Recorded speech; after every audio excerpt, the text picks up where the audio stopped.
Remember in the first inauguration, Donald Trump became president? Think it's a coincidence that he asked for all Christian pastors to say those prayers? You go back and look at the first inauguration.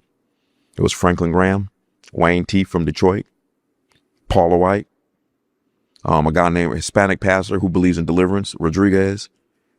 And all of them, when you listen to their prayers, they were actually canceling the curses that were on the United States. That's why all of them prayed in the name of Jesus. Most people don't know that Donald Trump selected them to pray and told them, don't script it. Do what you believe God is telling you to do. Did you know he's trying to get prayer back in schools? Did you know he mandated that every house should have a Bible? Did you know that they have a faith wing in the White House and it has its own office? Did you know that he has mandated for all Christians in the United States to pray 1 hour a week? That's just that side. Oh, but see, they don't want to believe that. They want to believe what their mama and them told them. They drunk uncle who think he's an expert on world affairs. They want to believe what the Democrats tell them. You ever notice that Donald Trump wasn't a racist until he became president? I always joke and say Donald Trump was friends with black people I don't even like. He was never racist. Did you know that him and Jesse Jackson? Why do you think Jesse Jackson been so quiet? When Jesse Jackson was going to run for president, Donald Trump was also going to run for president. I got the video. They interviewed Trump. You going to run against Jesse? Guess what he said? No, he said, that's my close friend, so I'm going to back out and I'll support him. They don't know this stuff. All they know is what the idiots on social media are saying and what the news media says. This man that is so evil is totally against abortion.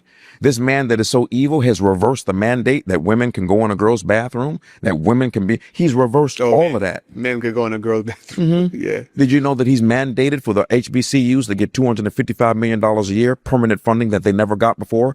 HBCUs were the only organization that had to beg money from the government every year. When Donald Trump found that out, he gave them equal status to Yale and what's the other one? Harvard, permanently, even after he leaves. Even after he leaves. They don't know that. They don't know about the First Step Act. All of these things that he created so that men that are incarcerated can get a second chance when they got out of jail, and 90% of the people it affects are black men. Oh, I can just play around. I mean, why is it? See, guess what? Guess what they never talk about when it comes to his man? His results. Okay? So yeah. So the man renewed his faith publicly. Franklin Graham is his mentor. You know Miles? With Worship with Wonders? Yes. Yeah, he's a close friend of mine. Okay. Yeah, him and his wife do worship services in the White House and the Pentagon. Mm-hmm. See, they don't know that they have Bible studies in the White House. See, you know what Christians do? Is they say, well, Donald Trump cussed. So did you when that person cut you off in traffic the other day. And you know what's worse than profanity? Is your gossip. Gossip is worse than cussing. And most Christians gossip.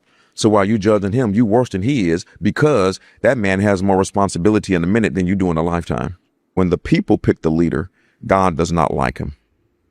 When God picks the leader, the people don't like him. They didn't like Moses. They didn't like Jesus. They didn't like David at first. God picks a leader based on his purposes. He does not pick a leader so that you can keep your health insurance. God got bigger things to think about than your health insurance. He has bigger things to think about than your little Social Security. Watch this. He got bigger things to think about than egg prices and gas prices, which, by the way, have come down half since he's been in office the second term. So, but the problem is that whenever God uses you, Satan will seek to mess up your character. There's a book called The Paradigm by Jonathan Cahn. Every person that read that book said, I was wrong about Donald Trump. Every person. And guess what I've told people? Before you argue with me, read the book. Guess what they do? They don't read the book and try to argue with me. So they let me know your mentality. You don't like to educate yourself. You just like to argue. Did you know what we just did with Venezuela? You know? Yeah. Well, I've been saying for years, all you got to do is start fighting a war against these drug dealers and they're stopped. So he decided to do it. Did you know that after they took the president and flew him past the Statue of Liberty, that they went back to the Venezuelan government and said, now we're going to start bombing you until you let those 800 pastors out of jail that the Venezuelan president put in jail? This is the type of stuff this man is doing in private. So men who have wisdom, we know this. People who watch reality TV, they don't. Because they on social media just looking up stupid stuff by stupid people all day long. These people don't even know how to do research. They just go with somebody put a video. Trump is a racist. That's right. He's a racist.